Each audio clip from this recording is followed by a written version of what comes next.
असलियत में पहले लोग परंपरा खेती करते थे, आज भी कर रहे हैं, ऐसा नहीं कि नहीं कर रहे हैं। लेकिन अब किसान थोड़ा दिक्कत में इसलिए है कि पॉपुलेशन बढ़ चुका है काफ़ी ज़्यादा, ज़मीनें नहीं बढ़ती हैं और ना बढ़ेंगी। अब गुजर बसर करना है तो उसी खेत में करना है, इसलिए आदमी को सिस्टमेटिक बनना है, सिस्टम से कार्य करना है। नई नई तकनीक अगर उसमें ईजाद की जाए तभी किसान अपना पेट पाल पाता है, अन्यथा पाल नहीं पाएगा।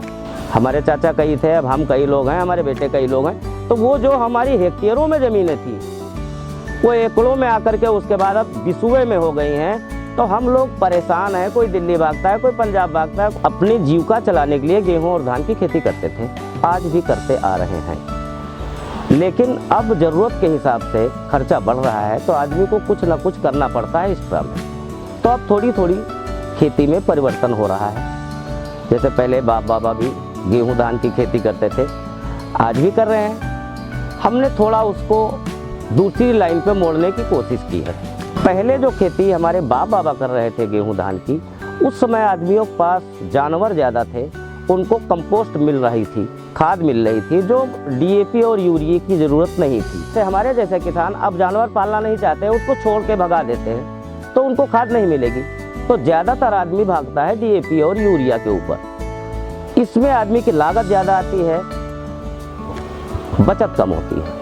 किसानी से हमको रुचि है, इसलिए हम जहाँ कोई कार्यक्रम होता है हम देखते रहते हैं, फिर वहाँ से कुछ लेते हैं, कोई बताया ना बताया, लेकिन 4 लोग अगर चर्चा कर रहे हैं तो हमको कुछ ना कुछ नॉलेज तो मिलता है। हम उस हिसाब से अपनी खेती को परिवर्तित करते हैं। आईटीसी मिशन सुनहरा कल परियोजना में किसान पाठशाला की बैठक में हम बराबर जाने लगे, फिर वहाँ से नई नई तकनीकियाँ और जानकारियाँ हमको मिलने लगी। फिर उसको जो कार्यकर्ता थे वो भी मिलने लगे और प्यार मोहब्बत बढ़ा, फिर जो जानकारी आती है हम फ़ोन पे ले लिया करते थे। उन्हीं की देखरेख में हमने ये 100 फसली का कार्यक्रम चालू किया। तो हम इस विभाग द्वारा जो जानकारी हमको लेना चाहिए लिया, ज़रूरत पड़ा तो हम बुलाए इनको, चाय पानी हुआ, फिर जो हमारी कमी थी उसको बताए। तो ये अभी हमको साल भर हुए हैं, परिवर्तन लाने में साल भर लग गए समझ लो। फिर हमने केला लगाया, पिछले साल हमको जानकारी नहीं थी, फिर पंडित से मुलाकात हुई, उन्होंने बताया कि इसमें अगर 100 फसली लो तो आपका जो खर्चा है वो कम हो जाएगा। अच्छा लगा, पिछले साल तो चूक गए थे, इस बार हमने केला लगाया, केला में लाही बोई, लाही मेरे क्विंटल बीघा हुई, हमको क्या दिक्कत है, केला भी लगाया। केला एक ऐसी फसल है, कितना मेहनत कर लो 10-20 दिन केवल उसको ऊंचे नीचे किया जा सकता है, ऐसा नहीं है कि सीजन चेंज कर लो। इस बार हमने जो केला लगाया, केला में लाही बोई, लाही के बाद जो 50% खेत और बचा उसमें हमने मिर्ची लगा दी। तो एक तो मिर्चा मोटा वाला होता है जो फाड़ कर भरते हैं होटलों पे, उसकी डिमांड 12 मास रहती है, बढ़िया सौदा है, वो लगा दिया। 50 रुपये, 60 रुपये, 70 रुपये किलो बिका, हमको क्या दिक्कत है। मिर्ची भी लगी है, मिर्ची भी अभी 20 दिन पहले तो बिक गई है 500-600 रुपये नंबर, 100-150 रुपये किलो, इस समय 50-60 के आसपास है, फिर भी अच्छा है। केला हमारा चल रहा है, लेकिन हमारा जो खर्चा लग रहा है वो तो हमको मिर्ची दे रही है। इसी तरह किसान अगर थोड़ा जैसे हम कर रहे हैं अगर परिवर्तित हो, ज़्यादा नहीं लेकिन हमारी जितनी खेती है उसमें अगर 1/4 हम सब्जी की तरफ मूव करेंगे तो हमारा जितना खेती का खर्चा है वो अपने आप घट जाएगा।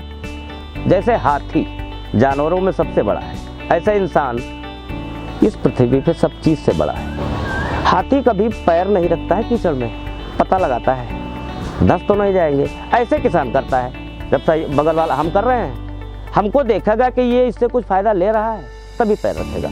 किसान अगर चाहे जैसे हम कर रहे हैं, हमारे पास में आवे, जानकारी ले, थोड़ा थोड़ा काम करे, तो अगर हम 10 लोग हो जाएंगे तो मेरी मुट्ठी बन जाएगी, मुझे मार्केट अच्छी मिलेगी। पिछले साल किए थे तो जानकारी के अभाव में मुझे नुकसान हुआ था, मेरी जमा नहीं घटी, लेकिन जो पैसे हमने एकमुश्त लगाए थे वो किट में आए तो मेरे जेब में नहीं पहुंच पाए, फिर इधर खर्चा हुआ उधर। इस बार हमको जानकारी भी, कुछ अनुभव भी हुआ, संस्था की तरफ से जुड़े तो हमको जानकारी भी मिलने लगी, तो मेरा एक सहयोग हो गया और उस सहयोग की वजह से हम थोड़ा स्ट्रांग बनने लगे और चलने भी लगे। इस बार मेरी फसल भी अच्छी है और GDS वालों का धन्यवाद भी है। जैसे हम जा रहे हैं रास्ते में, मेरे पास 10 रुपये हैं, हमको 100 मिल गए तो चमक तो ऑटोमेटिक आ जाएगी। तो जब हमारी आमदनी बढ़ी तो हमारे खर्चे भी बढ़े और हमको खुशियाँ भी मिलने लगी।